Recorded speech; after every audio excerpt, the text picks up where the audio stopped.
Recording in progress.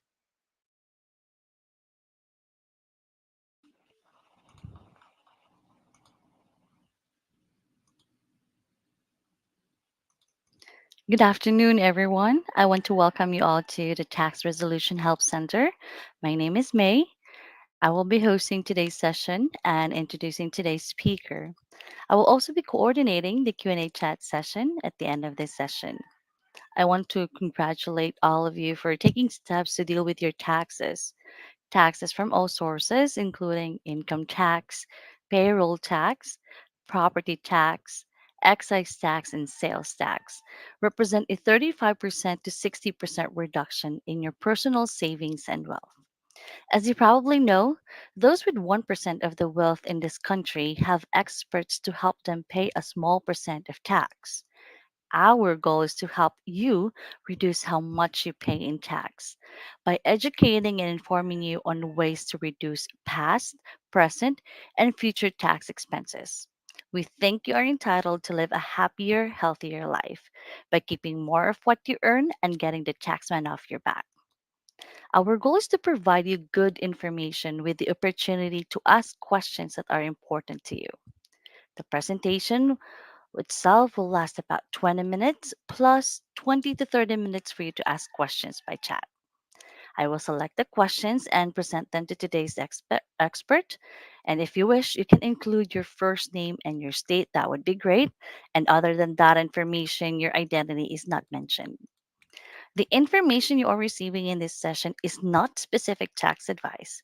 If you want specific tax advice for your situation, you are free to contact today's expert or any of our tax experts at Tax Resolution Help Center. As you know, these group sessions are included in your do it yourself membership fee of $20 per month. If you are not yet a member, please sign up today. We need your financial support. And to better understand what might be on your mind during the session, I might include some polling questions to ask you. I will then finish with a 5-minute wrap up. Also, a survey will be sent looking for your feedback. And finally, this session will be recorded. And the topic for today's session is filing your tax return, dealing with rental properties, and Schedule E. And the tax expert for today's session is John Shantz. Sean has the unique perspective of being both a business advisor and business owner. His wide ranging experience can help business owners and employees get through everyone's least favorite topic tax compliance or the repercussions of non-compliance. With that said, introducing John Shantz.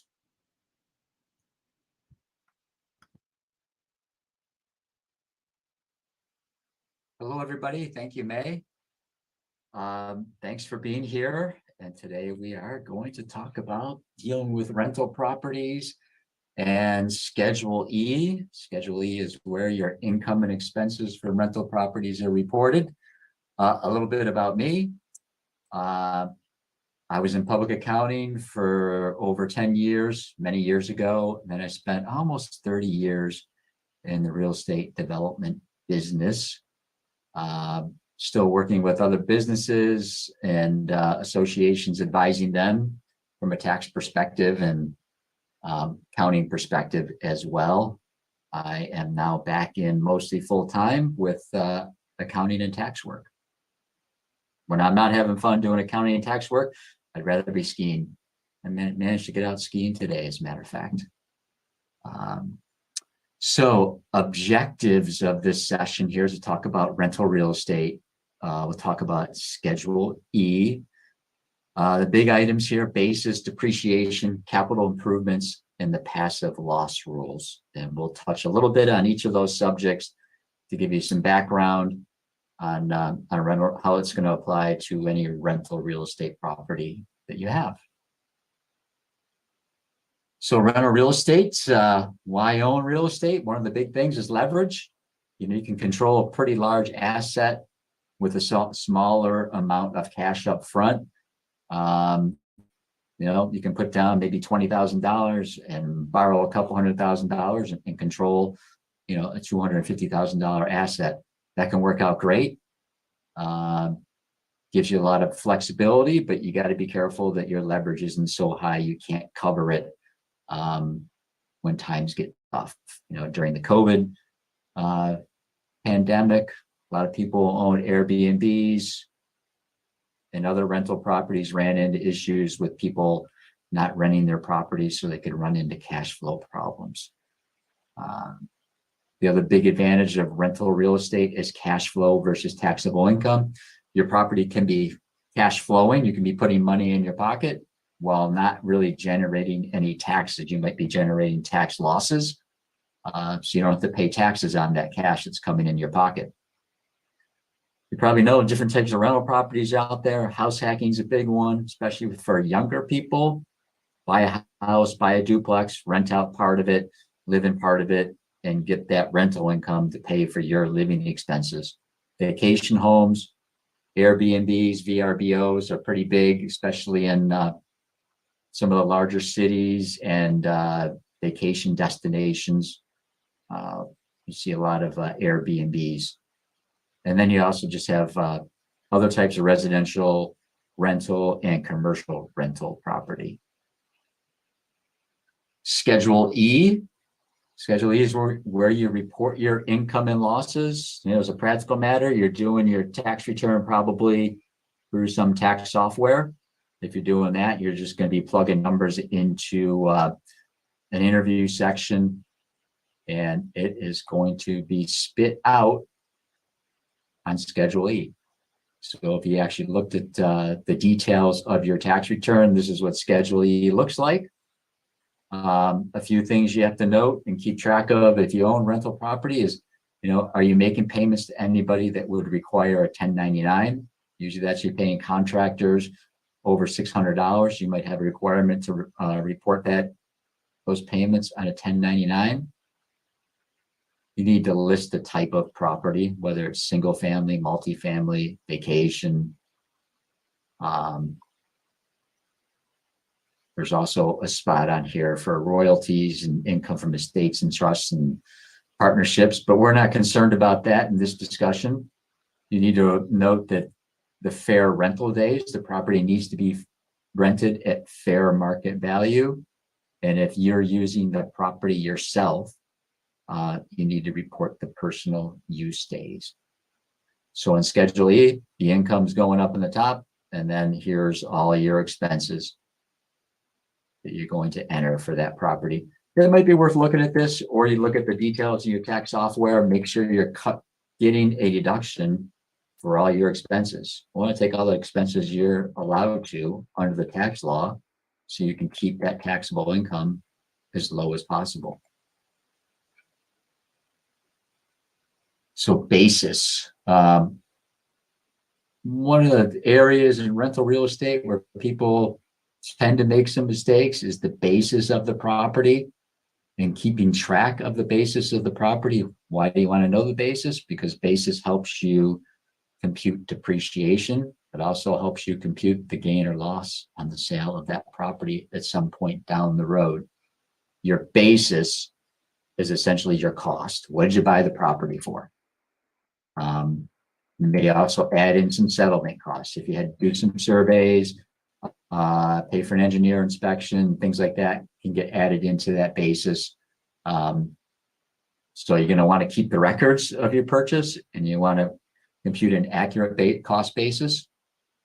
Adjusted basis, another accounting term here, but that's simply what it cost you, plus any improvements you made while you own the property, typically capital improvements, not repairs and maintenance, less any accumulated depreciation.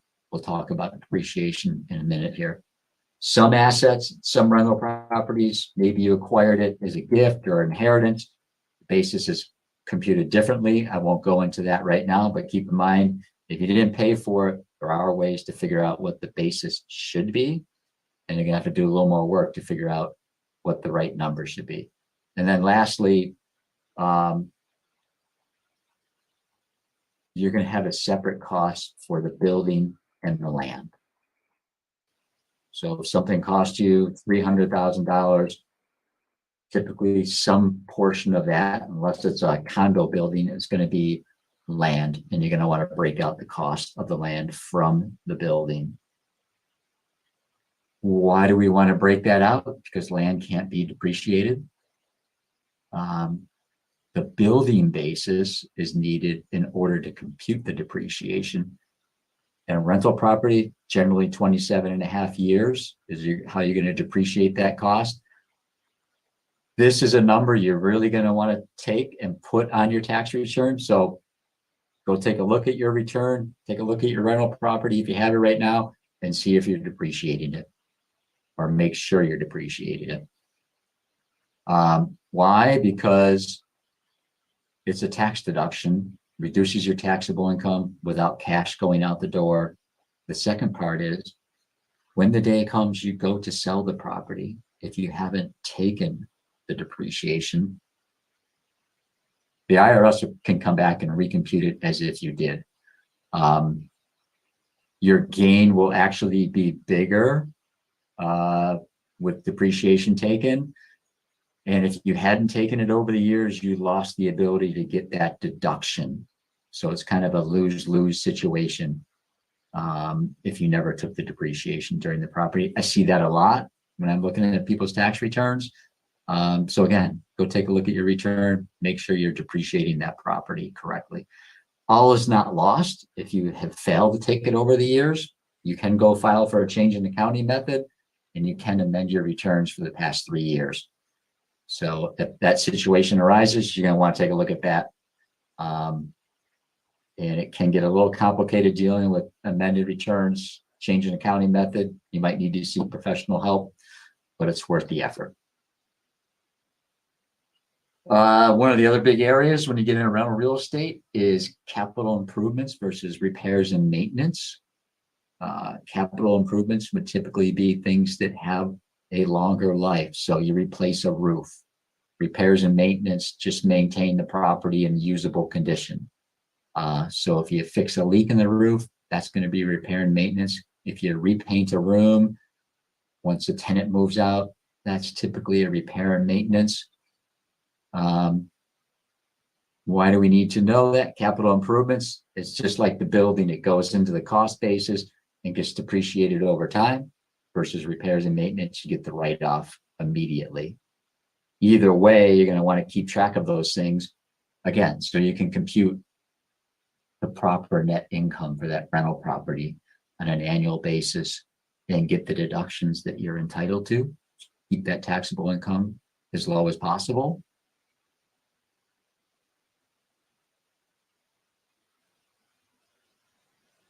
Income and expenses. Keep track of all your income and expenses. That seems obvious, but there's a lot of people out there you kind of get to the end of the year. I don't know if that's one of you. You get to the end of the year and say, geez, what did I spend? What did I bring in? One of the easiest ways I find to keep track of that is have a separate bank account. So do you have a separate bank account for your rental property? If you don't have a separate bank account, how do you track your income and expenses throughout the year? How can you make your life easier when you get to tax time? Separate bank account, or just keeping some really good records, keeping stuff in a file. You got the classic old shoebox you bring to your accountant. Well, your accountant's got to take time to do that. If you can keep better records during the year, ask yourself, am I keeping the records during the year so that when tax time comes, I can just pull out a piece of paper and put them on a tax return and be done with it? How easy do you want to make your life or your accountant's life when you get to that stage? Also, when you get into, if you own a duplex or you're sharing a property or you're renting out an apartment on your property, how are you going to break out the costs between your part of the property and how much you're renting out? So get those costs allocated as generously as possible within the rules so you can get the biggest deduction you have coming to you. Passive loss rules, we'll just touch on this quickly. And in general, real estate, rental real estate is considered a passive activity. Losses from rental property can only offset passive income. Those passive losses are not lost forever. If you can't deduct them on your current return, you get to carry them forward to future years. And if you can't deduct them in future years, you do get to take them against the gain on the sale of the property when you go to sell it. Or if the property sold at a loss, you get to take the losses at that point in time.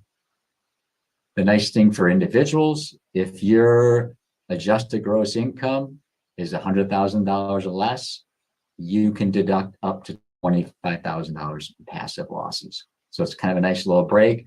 If you're not way up there in the income brackets, you can deduct up to $25,000 in passive losses. If your income's over $150,000, you're not going to get to deduct them. You're going to have to carry those losses forward. And again, when you get into passive losses, that's another thing where you're going to want to keep good records. So ask yourself, have I kept track of these losses from this property over the years? Can I go back and look at them, find out what I couldn't deduct if I couldn't deduct any of those losses, so that when the time comes in the future, you can take advantage of that passive loss. Some other issues to keep track of when you get into rental real estate. Are you a real estate professional? When you go to sell the property, there's going to be some recapture of gains, and that's not a terrible thing. It just means those gains that get taxed at a little bit higher capital gains rate if it's big enough. And what we're talking about is recapture of depreciation. So part of the gain that's related to depreciation, you get taxed at a slightly higher capital gains rate, still lower than regular income tax rates. If you're owning rental property, you may have some questions about how to own it, whether you want to own it in an LLC or a corporation or individually.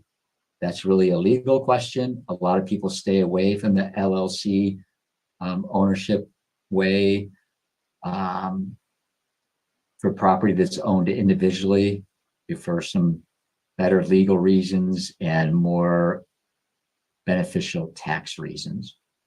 You have to have money at risk to take any losses.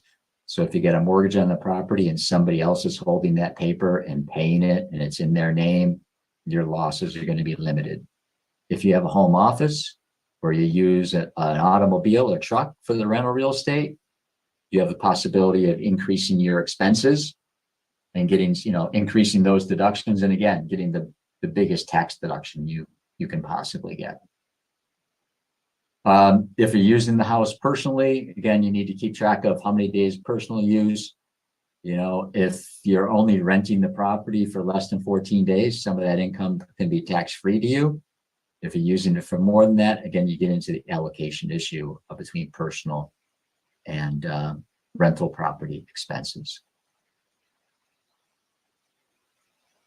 So that's a short summary review of rental real estate. Hope that gives you a really broad brush, big picture look. The big items again to think about here: cost basis, depreciation, capitalizing versus repairs and maintenance, keeping track of what you're doing there. And then I would say ask yourself, do you have a separate bank account or a good system for keeping track of your expenses, income and expenses from that rental property? You can answer yes to those, you're in good shape. And that's pretty much it. If you have any questions, be happy to discuss them. There's my contact information. Again, you're welcome to contact me after this session, and I will do my best to help you out. I'm not looking for any, I don't have to get into any detailed relationship, but if you have a quick question after this, I'd be happy to talk to you about it. And go ahead, ask any questions you might have now. Thank you. All right. Well, thank you so much for that, John. So we do have a question here. This is from Andrew, one of our attendees. And his question is, can I file my business taxes with my personal tax return?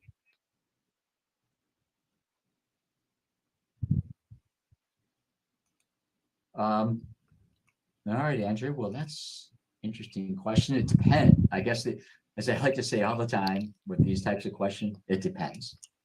So when you say your business taxes, the question becomes, well, what kind of business is it? And maybe not what type of entity is it?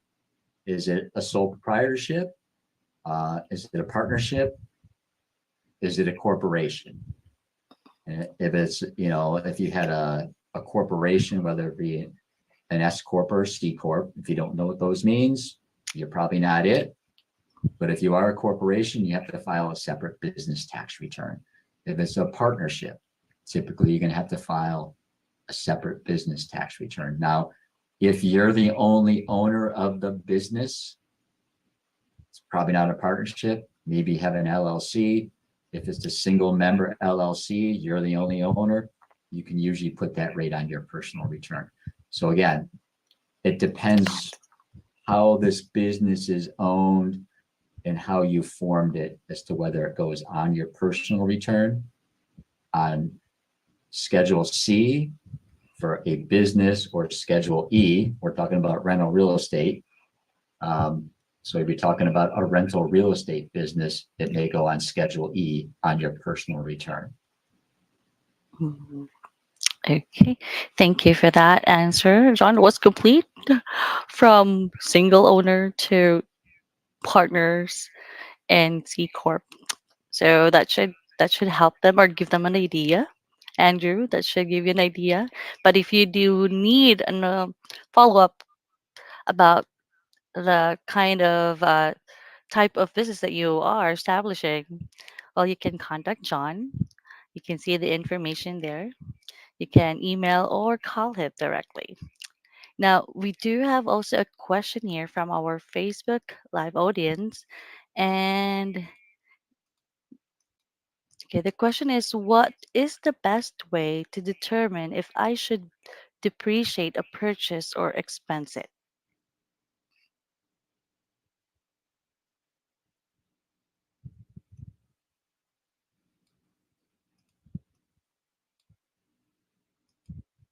The best way to determine whether you're going to depreciate it or expense it, I'm going to operate on the assumption we're not talking about the initial purchase, because that's always going to be depreciated. The building itself is going to be depreciated. You can't expense that right away. So if you're doing things, after you buy the building, spending money during the year, the best way to determine is, well, is it a long lasting type of expense? Does it attach to the building? Curtains, shades, those are going to be things you can write off an expense immediately.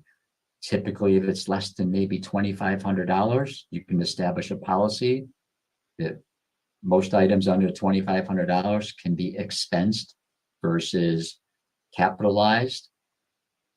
I'll go back to the example I discussed earlier. If you're tearing off the roof and putting a whole new roof on, that's a capitalized number. If it's a repair and maintenance, you're fixing something so you can just keep using the building. It's wear and tear type thing. Typically, that's going to be an expense. If you're putting an addition on the building, capitalize. If you're painting a room, fixing a porch rail, typically an expense. And last but not least, you're not quite 100% sure, the IRS website has, if you did a Google search, capitalized expenses, repairs and maintenance, rental property, IRS, they have a whole big publication that goes through examples in detail as well. You can use that as a resource. Okay, thank you for that, John. I guess our audience are most likely, if Because I see a lot of young people nowadays that they do repair. So they purchase a property like distressed house, and then they do a repair on that. That's the time they will sell it, or they also rent it out. So I guess it's easy to do that as a step, but then not knowing what are really the taxes that they need to do or be paying. Um, Right. because that's the common, right? I do see a lot of videos on that in YouTube. They just it's a bit. I think that's the most trending business right now with the new ages. But yeah, this will really help them. At least Yeah, they have no, resources. it's a Sorry. good point. If you're buying a piece of property that's distressed and you need to fix it up, then you're going in and doing all the work. You're putting in new windows, you're replacing doors, um, you're doing drywall, redoing the electric, redoing the plumbing. That's typically all going to go into a capital expense and go into the cost of the building to bring it back up into shape. If it's something, hey, you need to put a new faucet on a year after you own the property, that's an expense. Mm. But it's really a big work, right? A lot of work to do, but I think it's working to this industry because a lot of actually young people right now, that's the most trending business that they're actually trying to go into or start. But thank you for that, Sure, John. So we do sure. have another question here. This is from our live audience also in StreamYard. And the question is, can you use Schedule E if you did not provide significant services related to the rental?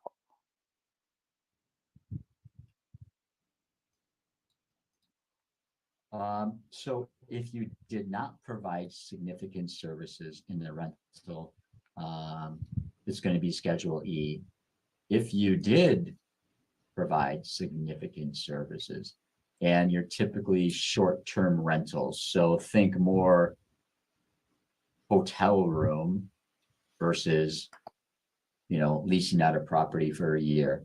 If it's very short-term rentals, you're providing a lot of services, cleaning services, towel service, linen service, things like that. That could get you onto Schedule C as a trade or business as opposed to rental property. And then there's some in between, sometimes it could go a little, you might be close to one way or the other way, and you're going to have to do a little more research, and find out what's the best way for you to do it and what's um, the right way for you to do it in your situation. Hmm. I see. All right. Well, thank you for that, John. So, is it then safe to say that they really need to consult an expert when it comes to establishing this kind of business? Again, the IRS website has a lot of information about when it could go on C versus E. Um, in general, it's usually going to go on Schedule E. Mm. If you're really up in the air, you're not quite sure, yeah, I would seek some professional help to answer that question. Give somebody your fact pattern, tell them how you're operating the property or plan to operate the property, and get started off on the right foot rather than doing it incorrect from the start. And it's not, I don't think it's a big research project or a whole lot of time for somebody to get an answer to that question. I see. Well, thank you so much, John. Um, Looking into our questions live. Okay, so that was the last question that we have right now in this session. Anything else that you want to add or maybe advise to those who are young at heart who is trying actually to do this kind of business, and it's really trending? I see a lot of videos. They actually do like they from the scratch they will video it. So this is what we purchased, and then after renovating and after the renovation. Sure. Um, well, having been in the real estate business, I could probably go on all day about it. Um,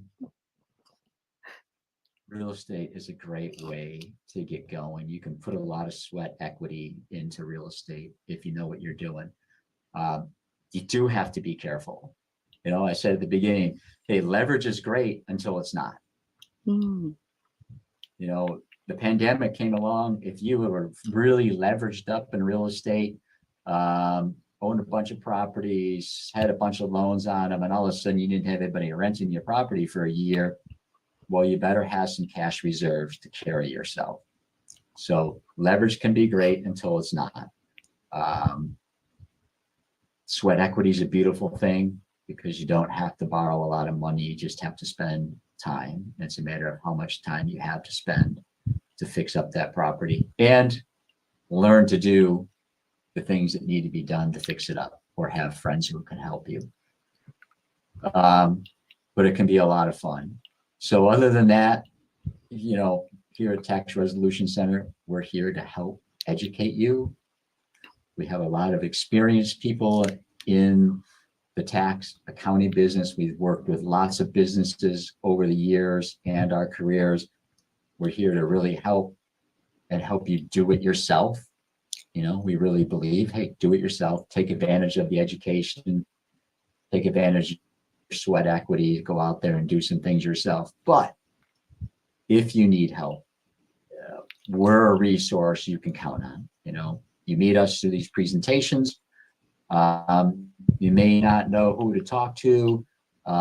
We have a lot of that institutional knowledge, experience of years in the business that we can help address your situation quickly and efficiently. And you have somebody, here's a resource I can go to. And we'd love to help you if you need it. I totally agree, and that's awesome. Well, also that covers our question and answer portion for today's session. And John, I want to thank you for devoting your time in this session and also sharing your expertise and knowledge of this kind of business. At the same time, for giving us a actual examples on how to do the rental e. That will really help us a lot. And I hope you do have a great day today. Thank you, May. Thank you, Okay. everybody. Thank you. All right. Now, I want also to thank everyone for help for joining our session today. And of course, our commitment is to help you reduce your taxes and increase your wealth. We do this with a TriTax method of DIY, do it yourself, DIT, do it together, and DIA, do it all. Three methods, one solution. Reduce your stress from no IRS or state tax debt and a happier, healthier life. And if you are not yet a member, please join for less than $20 per month. We need your support to continue to offer more of these sessions. Since it is now tax season, we have many sessions to help you do a better job of doing your taxes yourself. And of course, if you want help, we have a team of experts who can do your tax return for you. Please check also our website at taxresolutionhelpcenter.com, and please join as a member today for $19.95 only per month. And again, thank you all for attending. See you again next week for the same session. Have a wonderful day.